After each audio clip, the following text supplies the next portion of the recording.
Boa noite, boa tarde, bom dia. Seja na hora que você estiver ouvindo isso, e está começando mais um episódio do Entre Sumários Cast. E hoje nós vamos falar sobre a inserção da linguagem neutra na ficção. Agora roda a vinheta.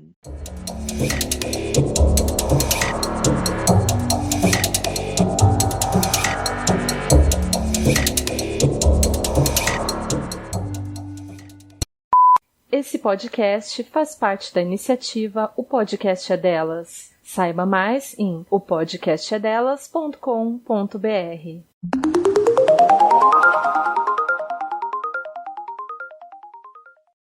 Olá, ouvintes! Sejam bem-vindos a mais esse episódio. E os regulares sabem que nós já fizemos um episódio sobre representação trans com os autores Coda Gabriel e Alto Malavisco. Já fizemos um falando sobre as dificuldades existentes para pessoas LGBTQIA+, trabalharem no mercado editorial com autor e Maria de Freitas. E também nós falamos várias outras vezes sobre pessoas queers por aqui. Então, se vocês não tiverem ouvido esses episódios em específico, eu peço a vocês que retornem e ouçam, ok? É só procurar no feed, eles estão lá. Porém, hoje, com o progresso natural desses assuntos que nós já tratamos, nós vamos conversar sobre como livros escritos e ou traduzidos na linguagem neutra ou linguagem não binária estão chegando ao Brasil. Como e para quem eles estão sendo vendidos, o porquê isso seria necessário e quais são as consequências desse tipo de movimentação. Todavia, eu vou deixar que a convidada de hoje se apresente para vocês e fale sobre o trabalho dela e depois a gente segue em frente. Manda ver. Olá, gente, eu me chamo Artemis, eu sou formada em jornalismo, trabalho com produção textual já faz bastante tempo, tenho já uma experiência bastante experiência com revisão, com produção textual e um pouquinho de tradução também. E tenho bastante interesse com a temática de inclusão e expansão do gênero neutro na ficção e no dia a dia, e questões de gênero em geral, e eu pretendo vir para contribuir da melhor forma possível. Ótimo, é um prazer te conhecer e te receber aqui no meio do nosso time. Eu vou te perguntar uma coisa, que tal tu explicar para a audiência que está meio desatenta sobre isso ainda, antes da gente mudar de bloco, o que que é a linguagem não binária ou linguagem neutra e falar sobre como isso afeta o que você escreve? Pra gente ter uma ideia. A linguagem neutra ou linguagem não binária é o uso de formas e pronomes neutros, como pronomes como elo e elos, e terminações neutras que sejam inclusivas com pessoas não binárias. E a utilização dele na escrita e na produção textual em geral visa justamente expandir essa inclusão, normalizar essa utilização de modo que mais pessoas, que essa utilização seja mais visível e seja mais aceita, porque a gente ainda vê muita resistência na sociedade com relação a esse tipo de pronomes e terminações.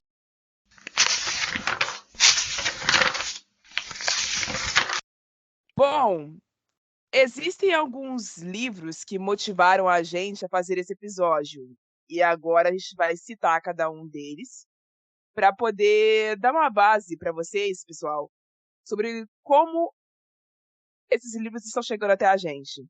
O primeiro deles é O Desafio dos Semideuses, de Aiden Thomas, que está sendo vendido pela editora Galera Record. Está em pré-venda da Amazon pelo valor de R$ 64,90. E acreditem se quiser, esse é o preço mais baixo.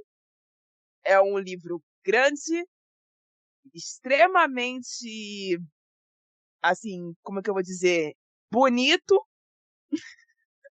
O trabalho artístico desse livro é um negócio gigantesco. Então ele tá valendo o preço dele.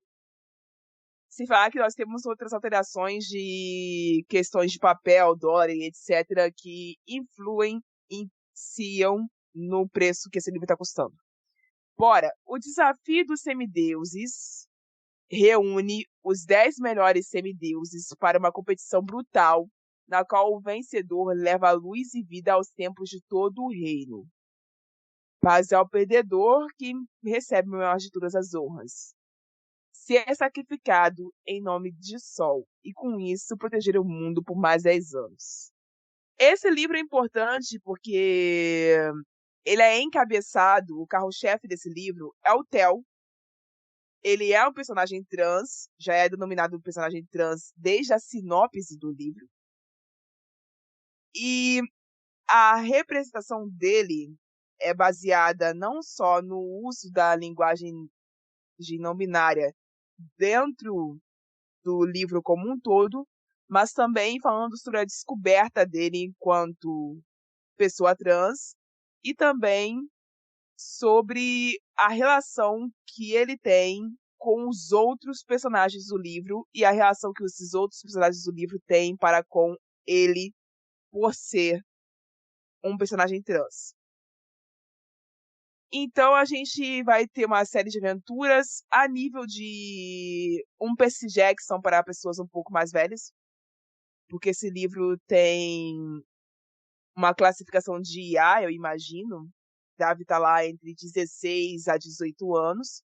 A Galera Record não especifica qual é a classificação, mas pela sinopse, pelo design, pela abertura e pela divulgação que eles estão dando para esse livro, ele evoca um IA ou um infanto-juvenil. Então, eu acredito que esse seja o primeiro livro de fantasia que veio à bala com esse tipo de linguagem, mas meninas, equipe, me corrijam se eu estiver errado. Eu tenho que aqui bater palminhas pra Dona Galera, né? Porque esse é o livro 1, que é o Portadores do Sol. Ou seja, tem mais livro vindo por aí de mesmo autor sobre a mesma saga. Então, vocês, ouvintes, se preparem, porque se vocês gastaram quase R$ 70 com esse, vocês vão provavelmente gastar mais ou menos a mesma coisa com os outros. Eu passo a palavra pra Anne. Vamos lá. Eu não acho que seja o primeiro fantasia, mas eu não sei se dá pra considerar os Garotos do Cemitério. Que, olha, que interessante, né? Eu tive uma primeira impressão do Desafio dos Semideuses, porque eu não vi quem era a pessoa que estava escrevendo o livro, né? Não tinha visto, eu tinha visto só o post da galera e tal. E eu, de uma forma, consegui coligar com Percy Jackson, de fato. Eu achei que era alguma coisa envolvida com Rick Riordan. São histórias muito parecidas, mas assim, não são o mesmo.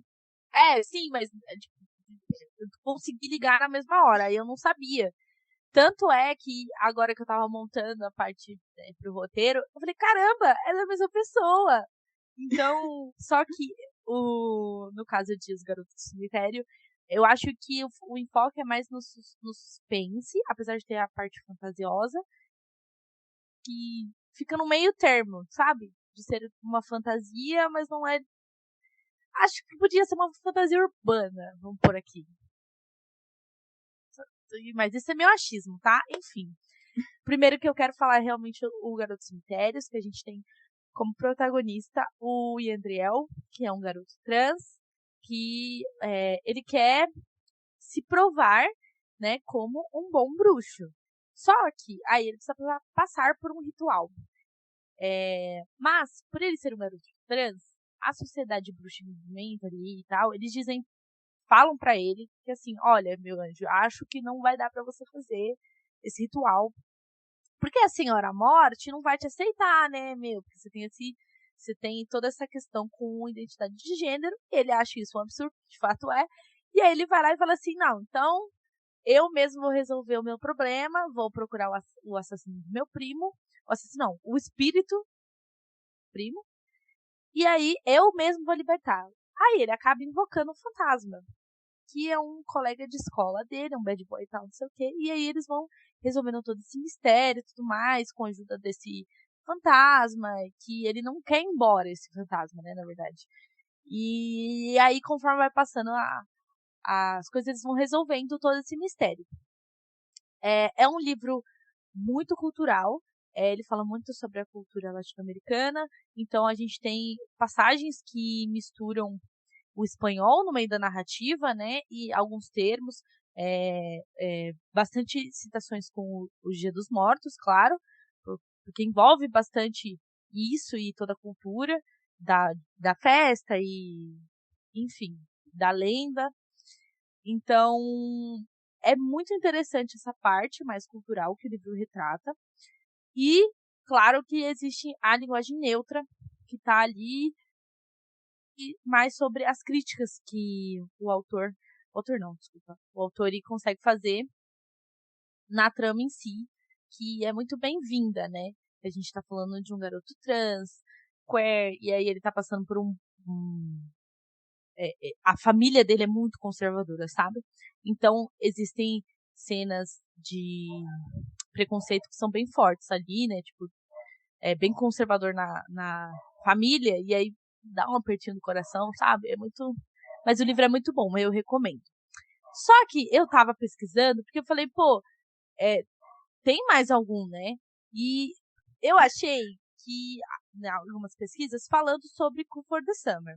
Só que como eu não li o livro, gente, eu não tenho como afirmar que existe, que o livro é escrito em linguagem neutra, né? Ou linguagem inclusiva. Mas pelas coisas que eu estava lendo, parece que existe. Mas como forma de crítica, porque a personagem principal, ela tem umas falas muito preconceituosas com pessoas não binárias. Então aí eu não sei se retrata isso e tudo mais. Então fica aí meio cabível se pode entrar ou não, né? Se vão querer ler.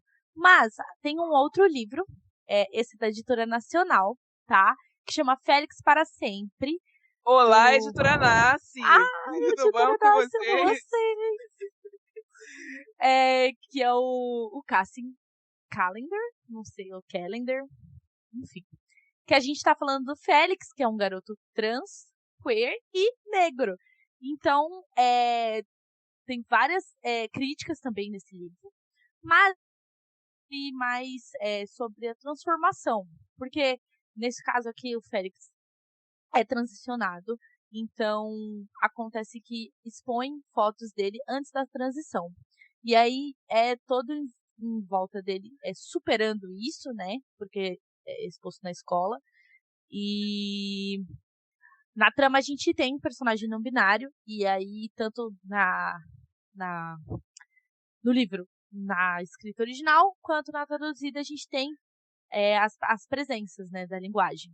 E tem uma entrevista muito, muito, muito legal com o Vic Vieira, que é o tradutor do livro, né? E ele não.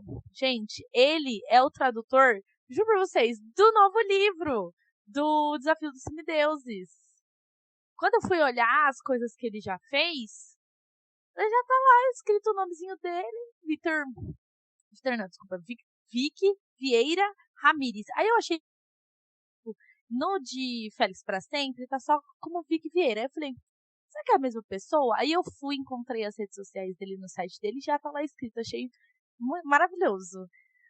Esse livro é muito bom, tá, gente? Mas eu tenho uma pequena reclamação, dona Nass. Eu li em e-book, tá? Tem alguns errinhos de português ali que deveriam ter mais uma revisão nesse livro, sério. Alguns erros até um pouquinho bem gritantes.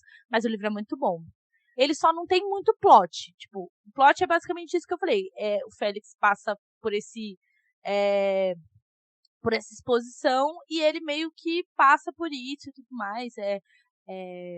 Mas é bom. Eu gosto. O livro é bem legal. É isso. Antes de passar a palavra para a Célia, eu quero dar um aviso rápido aqui. O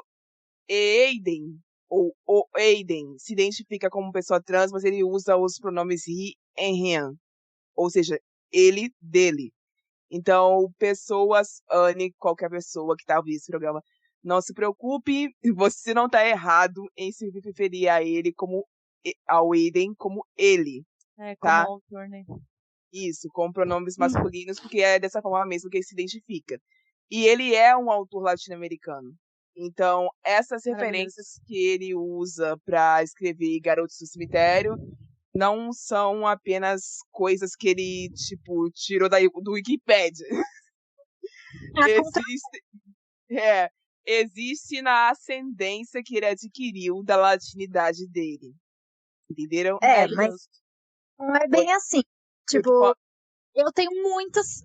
Vou já começar então minha fala. Eu tenho muitas ressalvas, justamente por Garoto Sério, e por conta da representatividade latino-americana, que ele foi muito criticado por como ele Sim, mas construiu. ele é nascido estadunidense, como eu disse, é a ascendência de avó, E então é mais complicado mesmo. ele é descendente de latinos, só que o problema foi como ele retratou isso na obra dele, que ele pegou mitologias e partes da cultura de diversos países diferentes e colocou como se Misturou tudo num só. fosse isso. E isso é porque ele foi muito criticado, porque é aquela mente, assim, de colonizador, de que, tipo, é latino-americano, então é todo mundo igual, sabe? É tudo latino. Ou então, é negro, então é tudo igual. Sendo que, tipo assim, tem diferença, sabe? Se você tá tratando de um Dia dos Mortos mexicano, você, tipo, não faz sentido você pegar e falar que tá no mesmo lugar que uma culinária colombiana, sabe? Então, assim, Que em são culinária você está certa, mas, tipo, os povos que inspiraram o Dia de los Muertos, os astecas, os povos indígenas originários que inspiraram esse Dia dos Muertos, eles são povos chamados de pré-colombianos. Então, se inclui México, Colômbia e Venezuela. Entenderam? mas eu não tô falando disso, eu tô falando, Só, tipo, só pra, só como pra falar assim. as críticas sobre toda a obra. Se você entra no Goodreads, é o que mais tem, né, na verdade, de crítica de Garoto Cemitério. É gente que estuda e que tipo, pessoas que são também da comunidade latino-americana se sentindo mal representadas pela obra, sabe? Tipo, que mistura as culturas, que, por exemplo, é como se você tivesse lá um livro que retrata costumes chineses e japoneses como de uma mesma, tipo, apesar de terem suas semelhanças, são diferentes e têm histórias diferentes. Tipo, os leitores cobram, e é por isso que eu não comprei, não li Garoto Cemitério e não vou comprar, não vou ler também o. Não. Amiga, eu pessoalmente que já li, acho que vai um pouquinho além disso. Acho que vale a pena dar uma chance, mas tudo bem, eu entendo a sua opinião. Eu acho que, assim, a pior coisa é pela falta de, tipo, ele ter se posicionado sobre o assunto e também porque o livro no original, ele não é inclusivo. Apesar dele usar a linguagem neutra, ele usa X. Ele não usa they ou Shan. São termos que são realmente inclusivos, tanto para leitores de voz, para né, no caso, por voz. Então, ele usa, em vez de ele colocar brujo, né, que é com J, ele coloca, tipo, JX. Então, a letra final é X. Que já foi feito, né, sobre... Então, e aí, além, né, tirando um pouco o foco desse livro, eu sei um livro que vai vir aqui pro Brasil, provavelmente esse ano, que é da FT Lukens, que os 2 livros anteriores vieram pela Faro Editorial, e o terceiro, que é Spellbound, vai vir também, que são 2 protagonistas, e o protagonista, um deles, se identifica. Eu não lembro direito se o livro retrata como uma pessoa trans, mas usa pronome they, então provavelmente é como vai vir pra cá. E o que eu acho que é mais interessante de tudo é que não tem essa discussão, sabe? Chega em um momento, o nosso primeiro protagonista que começa o livro narrando acaba se deparando com essa pessoa, e essa pessoa, assim, de uma forma bem natural, fala os pronomes que prefere que use, e é they, them. Então, o nosso protagonista fala, ok, e segue o livro daí em diante. Então, tipo, não tem uma discussão sobre isso, não tem uma discussão sobre a sexualidade de nenhum dos dois personagens, que acabam sendo um par romântico. E isso é muito legal, assim, eu achei. Achei, tipo, interessante, porque você não tem essa necessidade deles, do livro retratar uma, seja lá o que for, uma dificuldade. Ele retrata, assim, é uma ficção, é um livro mais IA mesmo, e não se vê a necessidade de você tratar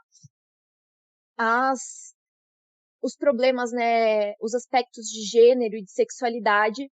E isso é uma reclamação, né, que tem muito por conta dos livros um pouco mais antigos, onde, tipo, o plot sempre é aquela descoberta, ou aquele momento de se reconhecer como uma pessoa trans, ou de, sabe, de uma busca pelo seu lugar no mundo. Enquanto isso, no livro, esse lugar no mundo já existe, e o problema dos personagens é totalmente outro. Tem mais personagens além do do, do par romântico do protagonista, né, que também são trans, e também usam pronomes neutros, né? E eu acho que esse é o único que eu tenho que vem pra cá. O que eu tenho também que não veio pra cá seria do Emery Lee, que usa pronomes masculinos, mas em alguns momentos também usa pronomes neutros. E os personagens nesse livro eles estão tendo esses questionamentos quanto a gênero, estão passando por mudanças em como entendem sua identidade de gênero. Então, em vários momentos do livro, os personagens têm conversas sobre como querem que os seus pronomes sejam usados. E em alguns momentos do livro também esses personagens trocam de pronomes.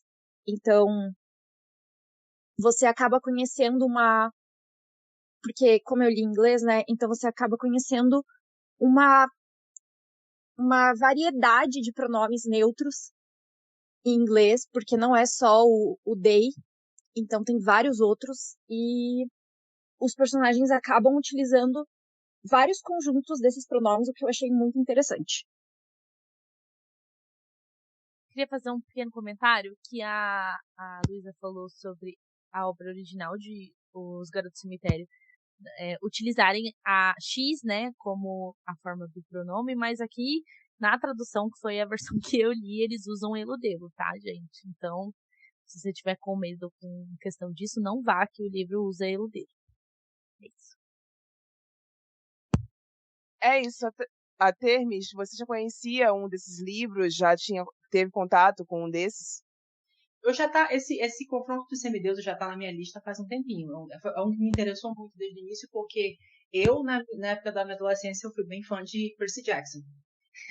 Eu lembro que eu nunca cheguei a comprar nenhum dos livros, eu emprestei todos da minha amiga e eu li praticamente todos, menos o último, porque na época não tinha lançado ainda. E aí aconteceu a faculdade e eu me perdi. Mas eu gostava muito dessa série e esse é um livro que eu queria muito acompanhar. Mas além desse, tem os livros que ainda não chegaram aqui no Brasil, que eu queria muito que viessem. Se uma editora me pagasse, eu faria a tradução. Que abordam temáticas trans, que foram escritas por pessoas trans. E pelo menos um deles tem uma personagem recorrente no segundo livro, que é uma pessoa não binária, que é o livro Dreadnought, que no momento está no segundo livro, ainda vai lançar o terceiro. É um livro muito interessante, que precisa muito ser traduzido, que é sobre uma super-heroína trans. É uma história de super-herói com uma protagonista trans. E aborda muito as questões de preconceito, conflitos com família. Chega uns momentos bem pesados, mas é uma história muito... Apesar de ser um enredo bem fantasioso, no quesito de questões de identidade trans, de transfobia, de dificuldades que pessoas trans enfrentam, é um livro bem pé no chão. E no segundo, a gente é introduzido a um personagem novo, que é uma pessoa trans não binária. E dentro do contexto da história, foi a primeira pessoa, a primeira super-herói a se tornar, assim, a primeira super-herói trans a se tornar uma pessoa de grande proeminência nesse universo. Então, é um personagem bem importante. E é um livro muito legal, que eu gostaria muito que fosse traduzido. Dreadnought. Tem 2 livros até o momento.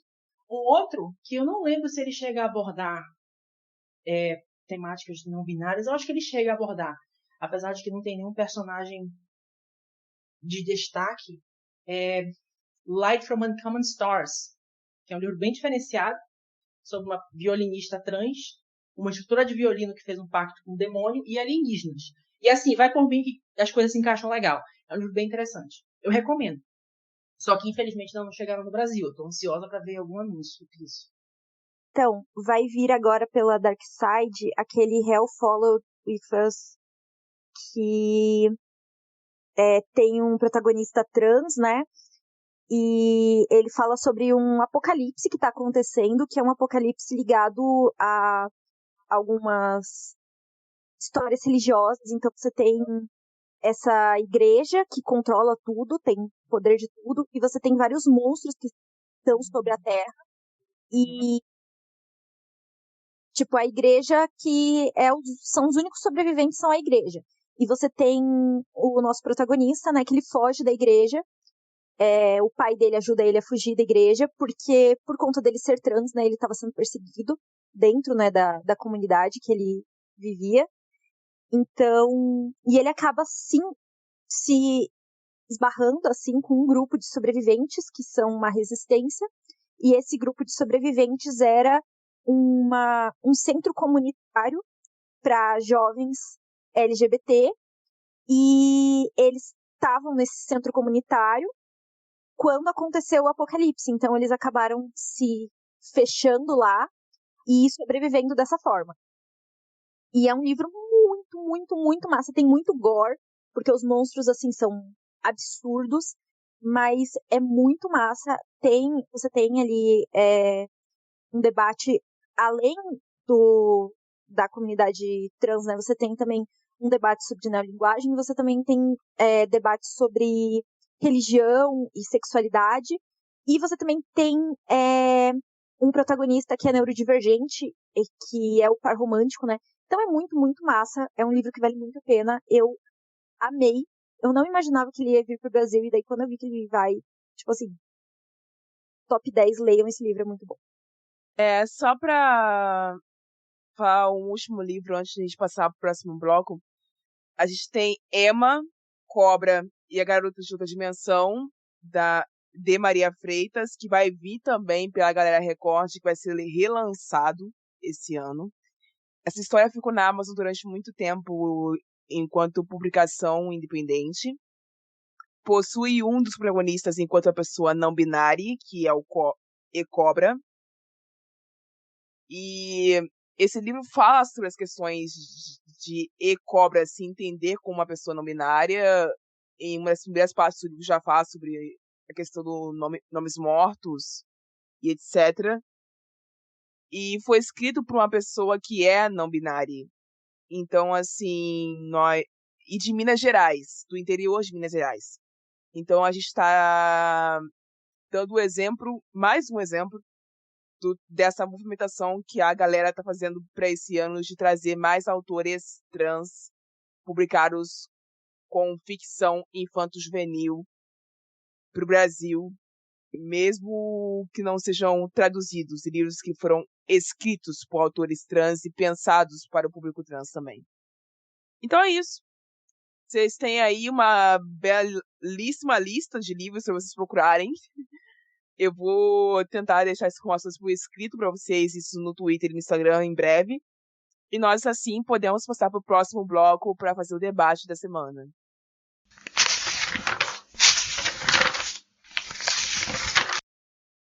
O debate dessa semana vai se concentrar nos 2 últimos tópicos que eu toquei lá no início. Então, para começar, nós vamos falar sobre as consequências dessa história toda e como pessoas importantes, incluindo governantes, estão reagindo a isso. Bom, ouvintes regulares, vocês sabem que nós, há pouco tempo atrás, fizemos um episódio sobre os livros que são atualmente banidos ao redor do mundo, ou livros que já foram banidos por um tempo. E nesse episódio eu falei sobre como o estado da Flórida, nos Estados Unidos, tem sido o maior e pior exemplo quando o assunto são as guerras culturais, e que grande parte dos escritores cujos livros estão sendo banidos são pessoas de cor, isso é, pessoas negras, latino-americanas, muçulmanas, pessoas indígenas e etc. E ou pessoas queers que estão sofrendo mais com esse banimento. E geralmente a categoria que eles mais colocam na faixa do banimento são pessoas que estão escrevendo para alunos do ensino médio ou ensino fundamental 2, que a gente chamaria aqui no Brasil. E lá se chama high school. Então são os jovens, os adolescentes e os jovens adultos os mais afetados por isso lá. A justificativa principal e extremamente mentirosa que aparece quando eles colocam isso em pauta são pais e conselheiros dizendo que livros escritos por pessoas de cor querem doutrinar eles a entender que os Estados Unidos é racista, vil e mal, e que por isso eles deveriam odiar o país deles, e que livros escritos por pessoas queers querem doutrinar os adolescentes a serem pessoas queers. E outra desculpa que eles usam muito também é que esses livros possuem pornografia explícita e sem razão de ser, porque grande parte desses exemplares são de classificação de 16 anos, então eles não poderiam ter pornografia explícita lá dentro pelas leis do próprio Estados Unidos da América. Então é outra acusação que não faz sentido. A pornografia explícita que eles acusam às vezes é uma cena de 2 garotos se beijando, ou algo do tipo. Então, livros com linguagem neutra ou linguagem não binária também estão sendo banidos em alguns outros estados e também na Flórida. E vão reaparecer nas listas de livros banidos que vão sair no futuro. E tudo isso graças ao Ron DeSantis, que é o governador daquele estado que pode concorrer a presidente dos Estados Unidos ano que vem. Eu estou morrendo de medo. Eu, se fosse vocês, também ficava. Porque se esse cara é eleito presidente, o mundo tá fudido. Não é só os Estados Unidos. Tá? Então, partindo deste princípio, eu vou dirigir a palavra para a mesa agora. E eu quero que vocês falem sobre o que é ter noção do tamanho da diferença sepulcral que nós estamos vivendo agora. O governo brasileiro está lançando campanha atrás de campanha pela proteção de pessoas LGBTQIA+.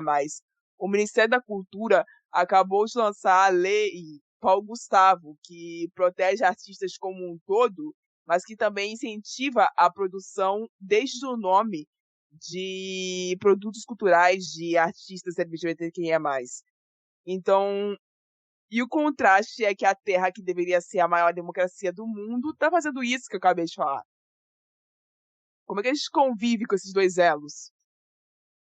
O que a gente faz agora? Eu acho que a gente devia começar pessoas, porque a quantidade de comentários no post da Dona Galera Record é um negócio assim fora do normal.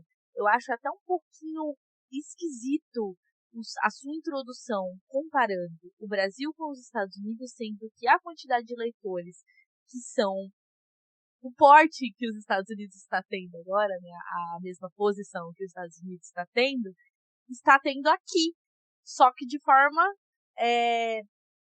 vamos supor, mais protegida. Aí eles usam a desculpa de que, nossa, mas a língua portuguesa, ela tem uma gramática que não sei o quê, que não existe, que... Aí você só já percebe o tamanho do preconceito que os próprios leitores têm. Então, né, eu como uma pessoa trans relativamente ativa na internet, né, hoje em dia, por incrível que pareça, eu tenho mais de 1.000 seguidores no Twitter, não sei como isso aconteceu, eu acabo tendo muito contato com essas coisas, né, e é sem falta. Toda vez que entra em discussão linguagem neutra, comentários são um show de horrores. Parece o YouTube de antigamente. Comentários de YouTube antigamente sem ter moderação, eram coisas horríveis. E isso é uma coisa que eu observo muito, porque eu percebo que as pessoas têm uma defesa, uma resistência particularmente visceral com relação à língua.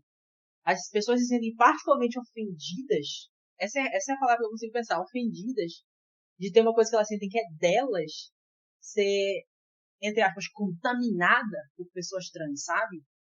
As pessoas têm uma reação muito visceral. E assim, línguas evoluem, né? Línguas evoluem e se adaptam constantemente. Assim, até pronomes novos não são uma coisa muito chocante no português, porque os próprios pronomes você e vocês não vieram do latim, eles foram criados. Foram criados, se popularizaram. Então, tipo, isso não é uma coisa sem precedentes. Essas coisas acontecem. A língua não nasce de árvore. Línguas evoluem, são criadas por pessoas e evoluem junto com suas comunidades. São organismos, entre aspas, vivos. Exatamente, a galera quer que a gente continue chamando os outros de voz MC, porque, pô, não tem condição, não. Ai, meu Deus do céu. Ai, ai. É... Ai, eu lembro que eu tava no ensino médio há 5, 6 anos atrás, e eu enfrentei, desde o mês da virada do meu ensino fundamental pro meu médio, os 2 acordos da nova língua portuguesa, que eu estava estudando a gramática de um jeito, aí entrava um novo acordo da língua portuguesa, um novo acordo ortográfico, eu tinha que começar a estudar a gramática de outro jeito, de acordo com o novo acordo do ortográfico, para conseguir acompanhar, porque o Enem já ia vir no novo. Aí, aí beleza, virava o vestibular e entrava em outro acordo ortográfico. Gente, eu odiava ter que me atualizar de acordo ortográfico em acordo ortográfico. Mas acordos ortográficos eu posso chamar de frescura. Agora, a linguagem não binária ela salva vidas. Porque ela, como disse o ativista não binário de Los Angeles, Georgene Johnson, ela revela a verdade sobre a identidade de milhares de pessoas espalhadas pelo mundo. Então, a gente não pode simplesmente pensar que isso não é necessário, ou que isso é um subterfúgio, ou que a língua portuguesa não pode sofrer esse aval. Não, gente. Vamos lá. Peraí. São pessoas. São seres humanos. São pessoas vivas que precisam se sentir representadas e incluídas. Não é um negócio difícil, não é um negócio complexo. É algo completamente razoável a gente olhar para isso. A língua portuguesa, historicamente, sofreu aqui no Brasil várias mudanças em usos de termos por conta de pessoas como eu, pretas. Porque eu não sei vocês, mas vocês ouvem alguém falar mulato hoje em dia? Não. Vocês ouvem alguém usar mulato em redação hoje em dia? De modo algum. Vocês nunca nem vi. Ninguém começa a falar sério. Sim. Pois é, vocês veem alguém usando cabloco hoje em dia pra se referenciar a filhos de negros com indígenas só quando alguém tá querendo ser racista pra caraca. Uhum. Então, se esses termos foram praticamente apagados do nosso vocabulário para proteger pessoas pretas do racismo, nesse caso do racismo vocabulário, da identidade linguística racista, que vem dos tempos dos escravizados e foi puxada até aqui, por que a gente não pode modificar mais uma vez e começar a usar novas formas de ser brasileiro e falar português para também proteger outras vidas que também precisam ser protegidas? Eu acho que tá em equiparação de igualdade aí o negócio.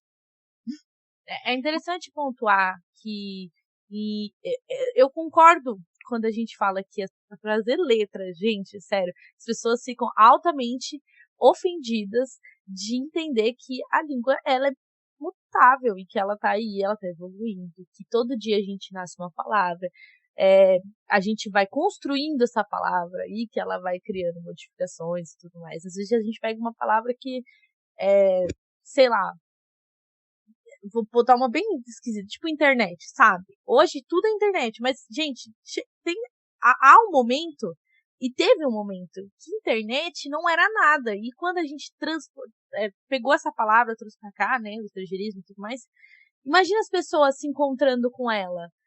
É basicamente o que tá acontecendo agora, só que as pessoas preferem tratar isso como uma grande brincadeira e ficar zoando o pronome. É uma combinação de coisas que resultam nessa resposta das pessoas. Por um lado, é essa relutância das pessoas em aceitar mudanças na língua. A gente viu isso na época do acordo ortográfico, independente dele ter sido bom ou não, a gente viu isso na época do acordo, que as pessoas tiveram uma reação bem forte. E isso é uma coisa antiga, isso é uma coisa desde que existe língua, desde que existem seres humanos escrevendo coisas, desde que existem seres humanos botando no texto, né, seja em bloco de pedra, seja em papel, seja em pergaminho, não sei. A gente vê pessoas reclamando sobre a língua mudando. A gente tem textos de quase 2.000 anos atrás, 1.000 e poucos anos atrás, de romanos antigos reclamando da forma como as pessoas usam o latim no tempo dele. Que as pessoas falam errado agora. Isso é uma coisa antiga. Mas, além disso, existe o segundo fator, que é muita gente se incomoda de ser lembrada que pessoas trans existem.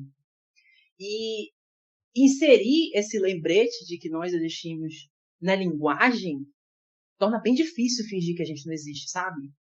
Então, eu acho que isso é um fator que combina junto com a resistência que já existe com a evolução da língua, tem essa aversão. E gera esse show de horrores que a gente vê a reação de pessoas toda vez que o tópico de linguagem neutra entra em pauta, né? Pois é, isso do saudosismo, né, com a língua é muito real. Tipo, a minha mãe se formou em letras lá 10.000 anos atrás, e quando trocou o acordo ortográfico, eu lembro do choque dela quando, assim, por exemplo, que a trema desapareceu, ou que o hífen caiu, e ela ficou, mas meu Deus, agora eu não sei mais escrever, agora eu virei analfabeta, porque mudou tudo. Ela ficava chocada, assim, parecia que o mundo estava acabando, e eu fiquei, mãe, pelo amor de Deus, faz o quê? 20 anos que você não escreve um texto, uma redação, por que você precisa, sabe? Por que o trema vai mudar na sua vida? E aí, é uma coisa, assim, da resistência com a mudança, né, que é muito grande, mas eu acho que, assim, é esperado, óbvio, é frustrante, mas é esperado. A gente nunca teve um momento de mudança social, seja uma mudança mais antiga, como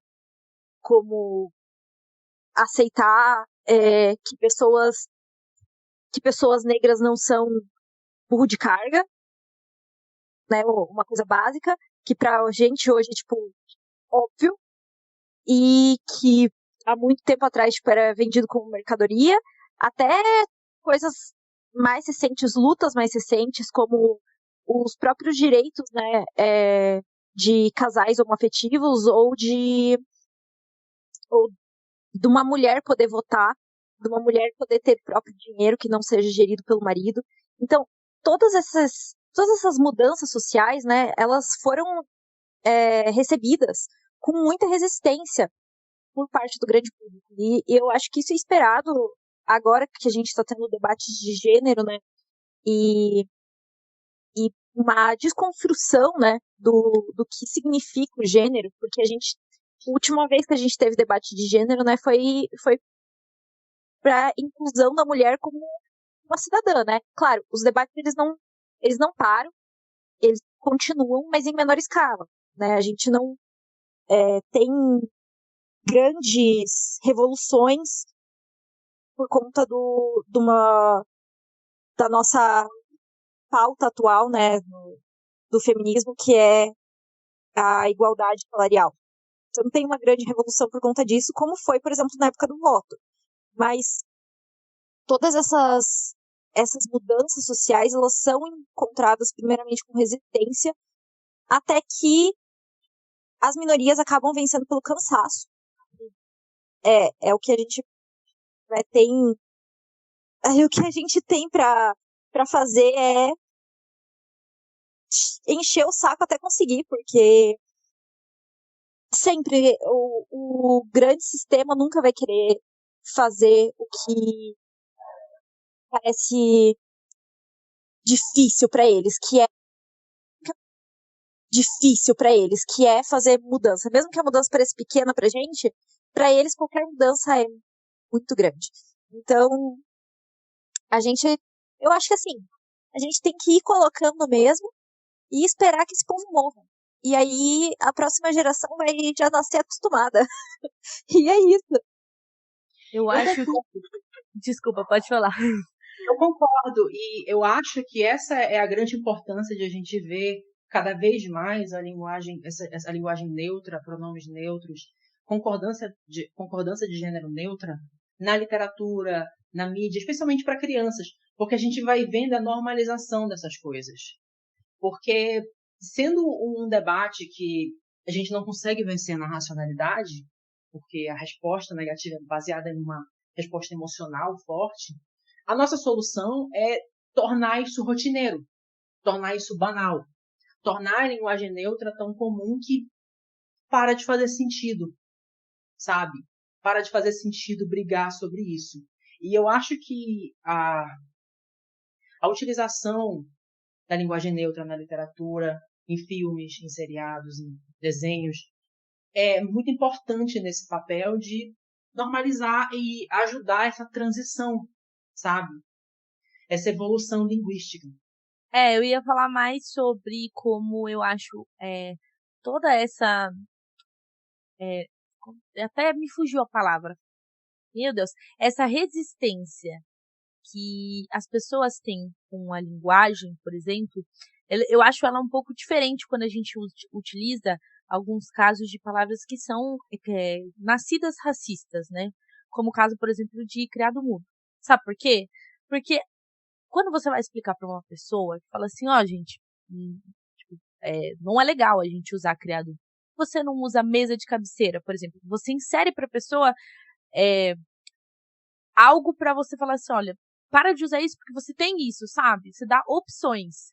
Quando a gente está falando de linguagem neutra, por exemplo, as pessoas, elas sabem, entendeu? Porque a pessoa, ela pode fingir que ela não sabe, mas ela sabe que tem como ela neutralizar as coisas que ela fala utilizando certas palavras. Por exemplo, eu não conheço Pedro. Eu não sei que pronome Pedro usa, então eu posso chamá-lo só de Pedro, ou falar assim, a pessoa, porque eu também não sei como que é, né? A pessoa tem um carro bonito. Sabe, essas coisas são pequenas que a gente consegue neutralizar e as pessoas, elas fingem que não sabem. Então ela se incomoda se eu chamar Pedro de bonite, entendeu? Sabe, é um negócio muito pequeno, sabe? Mas eu concordo que a gente precisa normalizar, e aí normalizamos como? Você vê esse tipo de conteúdo, seja o novo livro que está saindo agora, né? O Desafio dos Semideuses, né? Sim, sim. E, cara, a gente tem que consumir. E chegar lá e fazer como o Garoto dos Cemitérios, que chegou na Bienal e foi acho que o 5º livro mais vendido, entendeu? A gente tem que batalhar nisso, de dar visibilidade, de dar credibilidade para aquilo e torná-lo, de certa forma, famoso, para que cheguem outras pessoas, às vezes sem ela nem perceber, e ver como tá normalizado ali, e começar a repensar nas coisas que entra na cabeça dele, né? Esse comentário que a Anne fez sobre muitas pessoas terem um certo entendimento de uma linguagem mais neutra me remete muito a uma questão que acontece em inglês, que é onde o pronome neutro they é usado mais corriqueiramente já, em que acontece muito que pessoas preconceituosas usam o pronome they com pessoas trans, que não usam esse pronome, como uma forma de ofensa, sabe? Como uma forma de negar o pronome que a pessoa usa, elas vão e usam um pronome neutro. Porque aí elas tentam se isentar de dizer, não, mas eu te tratei de um jeito neutro, já que eu não sei exatamente qual é o seu gênero, sabe? Então as pessoas sabem usar e muitas vezes elas se recusam porque elas não gostam do conceito mesmo. Eu acho que outra coisa também que é um pouco diferente das outras mudanças, das outras evoluções linguísticas, né, que a gente teve na língua, é que geralmente essas evoluções elas começam por parte do oral, né? Então, o você, por exemplo, ele nasceu do oral. E aí, depois que ele foi introduzido pro escrito, para a linguagem escrita.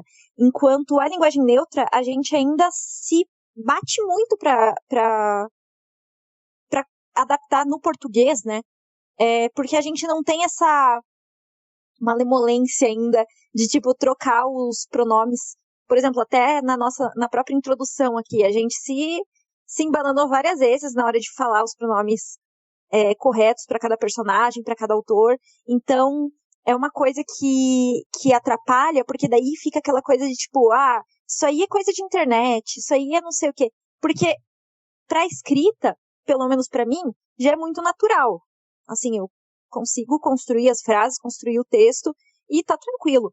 Agora, na fala, eu ainda tenho que, tipo, parar e pensar, assim, é como reaprender alguns mecanismos de linguagem, assim, que eu não há muito tempo eu não lembro e não parei pra pensar. Então, eu acho que também, assim, para as pessoas, né, de gerações anteriores que estão menos conectados na internet e estão menos conectados no mundo virtual, que é predominantemente escrito, do que a gente, cria uma resistência muito grande, porque isso não é uma coisa que é falada tanto, é uma coisa que é muito mais escrita. Você vê, por exemplo, meus professores mandam e-mail hoje todos em linguagem neutra, mas é um e-mail. Na sala de aula, eles não falam, sabe?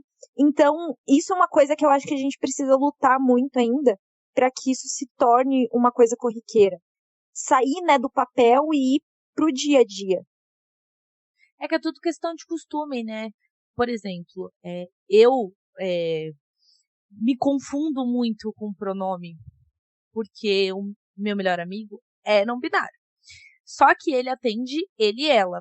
E eu me banando muito com o pronome ele e ela. Juro, né, todo mundo aqui que é ouvinte antigo já sabe, eu trabalho da 25 de março, então tudo que a gente vai clientes é amigo, amiga e tal, não sei o quê. E eu já cometi de chamar um homem de amiga. E aí, quando me dá um estalo, é quando já saiu da minha boca. Aí saiu da minha boca, eu fico, eita, doido.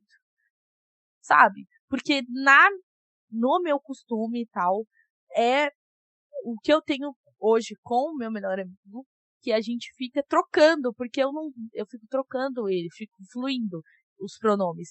Então, pra mim, isso virou uma bananagem pra mim, entendeu? Porque às vezes eu solto pronome diferente, e aí às vezes eu fico, sabe quando você fica se policiando? Você fica assim, ai meu Deus, mas eu acho que eu não devia ter usado isso. Porque depende muito, né? Não é com todo mundo que vai ser assim, como eu tenho com ele. Então eu realmente acho que é tudo questão de costume também. Cabe a gente se forçar mesmo a se corrigir e falar, não, olha, desculpa, se você encontrar que quer ser chamada como elo, delo, né, pronome neutro mesmo, se forçar, se errar, pedir desculpa e se policiar pra não ficar errando, porque também é mó sacanagem, né, a pessoa ficar falando 30 mil vezes, olha, me chama elo, delo, e você fica lá errando, sabe? Mas é assim, eu acho que só com costume e se policiando que vai pra frente. E tem que, se você encontrar na sua roda ali próximos, alguém que tenha preconceito com isso, o utilize 1000 vezes mais, esfregue na cara dessa pessoa e não fale com ele, né? Porque, enfim. Então, é aquilo. A Anne disse e eu vou referendar o que ela disse. Nós temos que consumir cada vez mais livros escritos por pessoas trans e temos que consumir cada vez mais linguagem não binária para que, mais tarde, ela se torne parte do nosso vocabulário como coisa integral do dia a dia e não como uma novidade que está sendo divulgada só por causa de um livro ou uma obra qualquer. É isso, pessoal. Eu vejo vocês na semana que vem. Não consumam autores transfóbicos. Até a próxima e tchau!